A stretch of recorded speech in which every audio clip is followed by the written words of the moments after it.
From Wana Brands, welcome to Enhance Your Life. I'm your host, Jonathan Small, and each week I talk to people from all sorts of professions and backgrounds about how cannabis has enhanced their lives and how this healing plant can enrich your life too. Hey everybody, welcome to the Enhance Your Life podcast. I'm your host, Jonathan Small. So glad you could join us today. My guest today is Antoinette Wade, who is the founder of Gratitude Blossom Collective in San Diego. Antoinette served in the United States Navy for 11 years. Thank you for your service. And during her military tour, she worked as an aviation structural mechanic, leading petty officer, before she made a transition to the military entrance processing station as the human resource liaison. And like many of her fellow service members, Antoinette struggled with her mental health and was medically retired with PTSD and major depression and anxiety disorder, along with an array of physical issues stemming from a traumatic injury suffered early in her career. And searching for purpose and direction in her post-military career and life, she was driven by a desire to help others like her.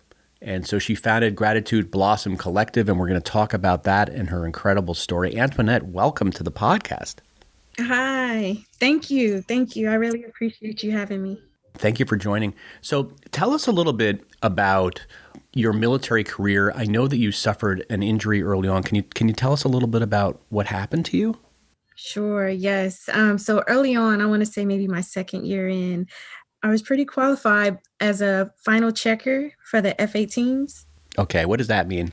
Oh, okay. So as the aircraft is moving, I'm like the final person to check to make sure if there's any leaking hydraulic lines, any loose fasteners, you know what I'm saying? Just to let the pilot know everything is good to go. Yep. So on this last jet on a night op exercise, I gave the pilot the good to go. Now it was a training squadron, so everybody was learning, including the pilot. And as he turned, he went up on his throttles too soon.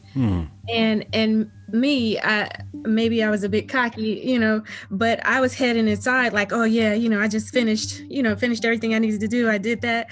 And I didn't realize my counterparts to the left had all took a knee because they noticed that he went up on his throttles. They took a knee. I did not.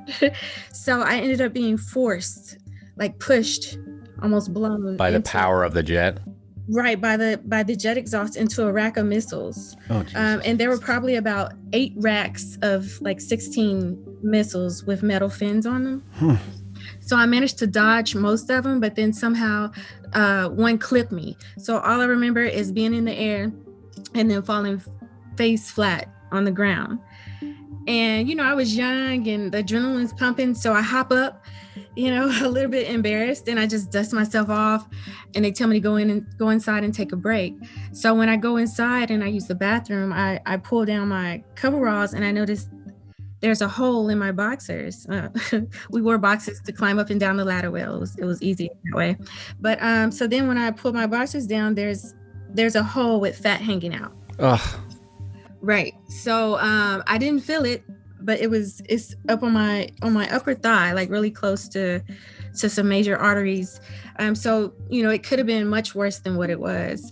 But long story short, I ended up having permanent nerve damage, knee injuries, ankle injuries, wrist injuries. All these things came from that accident, but I stayed in for another 9 years. That's amazing. And thank you. I never give up. I was really excited about, the military and the Navy and the aircraft. I love it. So I stayed in, but I did switch to something a little bit less active. They suggested that I go eye level, which was a little more technical, and I thrived. Like I did an amazing job. And then after that, I ended up going to, and that was in Japan, but I ended up going recruiting in Los Angeles after that. And I feel like that's where most of the mental stress came from, as far as with some of my diagnosis. Upon arriving in Los Angeles, first of all I had ever seen, was what was on TV and heard in songs. And the only other time I had been in California was when I was flown to Coronado for some training. So my idea of California and Los Angeles was Coronado. Which is a very fancy island off of San Diego, sort of a, Right. yeah. It's beautiful. It's amazing. It's gorgeous, yeah. So when you got to Los Angeles, you made a big decision, right, financially? Yes. Tell me a little bit about that. I did decide to invest in a multi-unit property. So I ended up purchasing a triplex. Um, kind of a funny story as to how I ended up with that. I actually lived in my car for about 2 months prior to that, just Really? because it's very hard. Okay, so I didn't know anybody in Los Angeles, other than the people that I worked with. So it was actually really hard for me to one, find like a safe place, and two, an affordable place in Los Angeles. You know what I'm saying? And then I still had to work full time, so I didn't have time for much of anything, especially looking at apartments. So I did that for a little while, as long as I could. And then what I ended up doing was just talking to people around me who were purchasing properties, and then that's why I ended up doing it. But then you say that you had this property, but you actually ended up to follow your dream. You ended up selling the property. I did. LA, it was, it weighed heavy on my heart. You know what I'm saying? And I just decided that I didn't want to go back. It was just not a place that I ever wanted to go back to. And up in one day, I just decided I need to let go. I just want to release, any and all of anything that no longer served me. And I felt like maybe that property it was a bit stressful, having tenants, and then that's a whole other situation. So after working in Los Angeles as a recruiter, I decided I wanted to go back to aircraft, because I was like, well, this is stressful, so let me go back. So I went back to aircraft, and then that's when I got on the flight line and I started suffering anxiety attacks, panic attacks, just a lot going on. And I went through treatment for about a year before I was medically retired. And they had me on various medications. I'm talking maybe 10 different ones a day for migraines, anxiety, just two different kind for migraines, just different things, pain, and even Prozac. So none of that stuff worked. If anything, it just sent me on a spiral even worse. Can I ask what the anxiety was stemming from when you went back to the aircraft carriers? Was it? Yes. So, and it's really rough because I love aircraft, but when I would go out there, when I would go to the flight line, hearing the aircraft start up, would make my heart race and my palms sweat. So it's almost like an excitement and an anxiety at the same time. Like I really wanted to do it, but maybe I feared for my life. It was something that I couldn't control in my mind. Wow. I didn't really understand it. And you didn't really know why it would this time around it was that way, but it wasn't like that before, even after you suffered that horrific injury. Well, this was the first time since then that I had been around aircraft. Right. So something had triggered something maybe from that past experience. Exactly. So this was my first time returning back to working on moving aircraft since my second year in. Wow. And this had been 6 years later, and I tried to go back. And so you started taking a lot of medications, as often is the case with veterans and with people who suffer from. And were you diagnosed as having PTSD? Yes, I was diagnosed with PTSD along with various other mental and physical disabilities. Oh, I'm so sorry. And did you receive therapy as well during this time? I did, yes. Physical therapy as well as psychological counseling. Yeah. Exactly, yes. And all of those treatments, I want to say it was about a year of that before they determined, okay, you're not going to be able to go back out here with the aircraft. When did cannabis come into the picture? After I got out, my life, I feel like it was just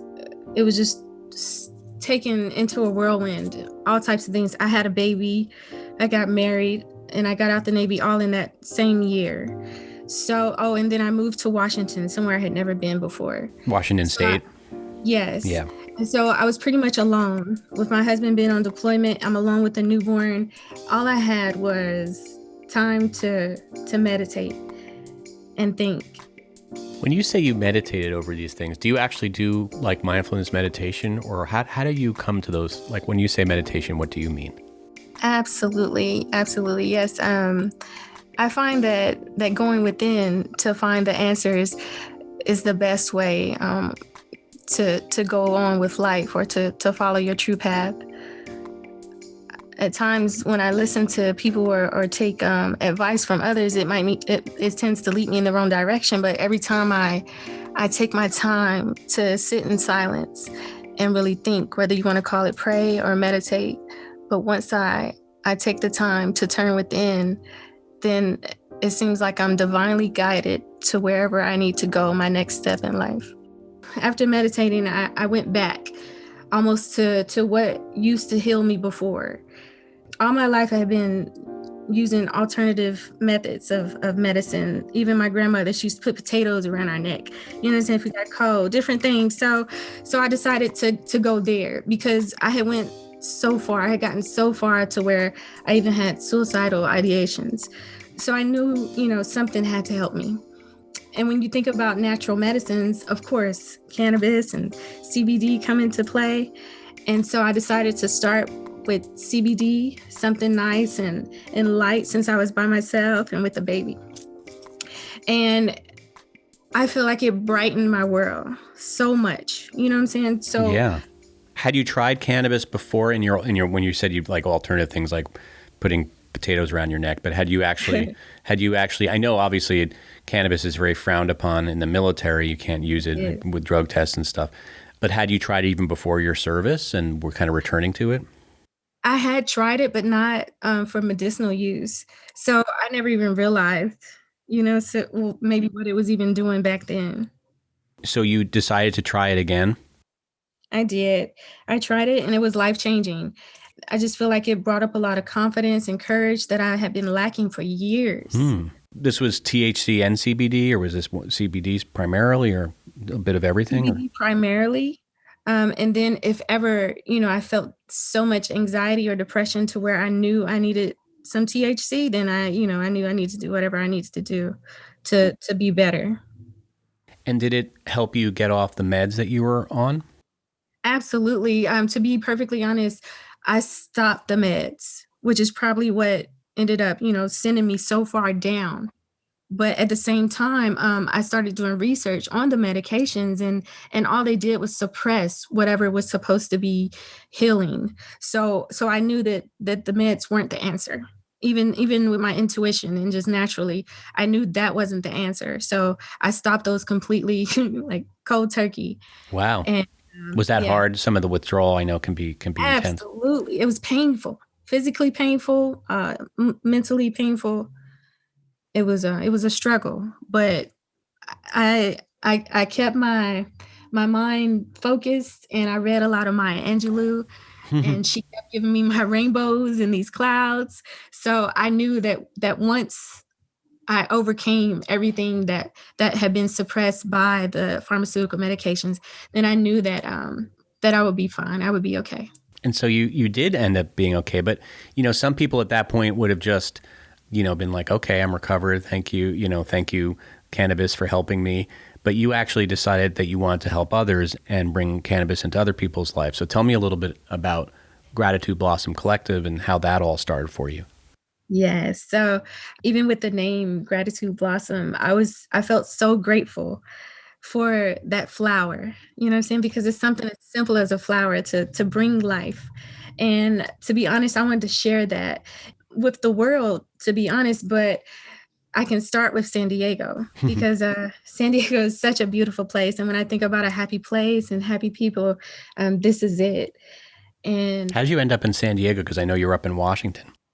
Yes, actually, my husband, he got stationed. Okay. His ship kept going back and forth. So I kept leaving San Diego and coming back. And I'm like, you know what? San Diego, I love you and I care about you. So I want to care for San Diego the same way I care for myself. And there's so many veterans and terminally ill and just low income individuals out here who can benefit from what I learned in the cannabis and CBD. So tell us what Gratitude Blossom Collective is. Is it a physical dispensary? Is it a consulting service? Tell us a little bit about what you do. Gratitude Blossom Collective, it will be a physical location soon. Right now, I've started a CBD line, a premium doctor developed and doctor recommended CBD line online. And with that, I'm going to be funding the nonprofit, which is Gratitude Blossom Collective. And with the nonprofit, I'll be able to offer either low priced or even free cannabis and CBD products to veterans, the terminally ill, and the low income communities of San Diego. So you're more focused on those groups. Tell me why you chose to focus on those particular groups. You mentioned veterans, the terminally ill, and low income people. Because I'm focused on saving a life. And right now I feel the most important, or maybe even the people that need it the most would be veterans, disabled or not, and the terminally ill and low income, because maybe they don't have access to it. It can be expensive, and then it's frowned upon as well. So if I can teach people or provide some type of information and care as well, then I feel like I'll be fulfilling my duty in life, which is, I think, to serve. Yeah. You've always been obviously drawn to serving your country and serving your fellow mankind. Where do you think that comes from? I've been like this all my life. Yeah. Caring and sharing, that's just something that I've always loved to do. When you work with veterans specifically, have you seen cannabis really change their lives? Do they tend to have some reservations about it when they first see it? Because I think, it has a stigma, especially in the military. Have you seen some real effective results? I have seen effective results. A lot of people are able to leave their house, to go to crowded places just because the cannabis can make them feel relaxed and less anxiety. They're able to sleep and eat. You know what I'm saying? Sometimes anxiety, you can't sleep, you can't eat, you're losing weight, you can't focus. I am curious, to talk to somebody who, we always hear about PTSD and, maybe you see it in movies sometimes, but what is the experience like? Like, can you explain what it would be like? Like, what a day when you had PTSD, what's it like? Yes, some days, um, you just feel sunken into a place that you can't climb out of. Like maybe you can't even climb out the bed. You can't get in the shower. You can't make yourself something to eat just because you just feel maybe so overwhelmed and like a cloud, like as if you're in a cloud of confusion and just pain. And maybe you just, you want to cry out for help, but you don't know what to do or where to go. And you know why you feel that way, but it's just right. But it doesn't matter that Yeah, in your mind, you can't get out of that place. yeah. So, okay. So a lot of veterans, a lot of people suffer, and it sounds a lot like depression as well, suffer from those symptoms. With PTSD, a lot of times it has to do with the flashbacks and the nightmares and triggers, like maybe the sound of an airplane or something outside, or like let's say I go to the front door and I try to open it, and then I hear an airplane and I'm like, oh my God, you know what I'm saying? I might freak out. It's irrational fear. And what's so interesting about your situation is that you had this injury like 9 years ago or a number of years ago and were kind of fine, right? But then something later, it was like kind of in your memory somewhere, and then later it was triggered, and it was, really triggered you, and it hadn't triggered you all those years until you left and then came back to the aircraft carrier, right? Yes. And I'm thinking that people probably have these triggers all the time and you never know until you encounter it.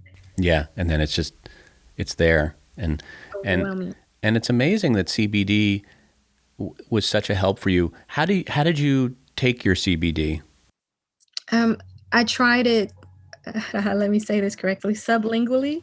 That's right. I think Um, as uh, a tincture under your tongue. right. Yeah. So I think that worked better for me, especially with the MCT oil. It works better than the other oils, which is also how my tincture is made with the MCT coconut oil. It's more effective and it's healthy. It's good for you. I tried it that way, as well as gummies and anything edible, to be perfectly honest. That's just a personal choice for me. What's been a story that you've seen of you helping people that really it made an impact on your life? Is there any specific person or group of people that you helped in a way that was really meaningful to you? A lot of times when I help people, they might not be in a mindset to say thank you. It's just that I'm not expecting a thank you. I'm just doing it just because I know that it's right to do. Yeah, I know what you mean. If people want to find out more about Gratitude Blossom Collective, where would they go? They could go to my website, is gratitudeblossom.com, as well as my Facebook page, which is Gratitude Blossom Collective, and the same thing with Instagram. That's terrific. Well, thank you. It has a happy ending, your story. Thank you so much, Antoinette, for joining us today. Thank you. Enhance Your Life is brought to you by Wana, the #1 infused product in the U.S.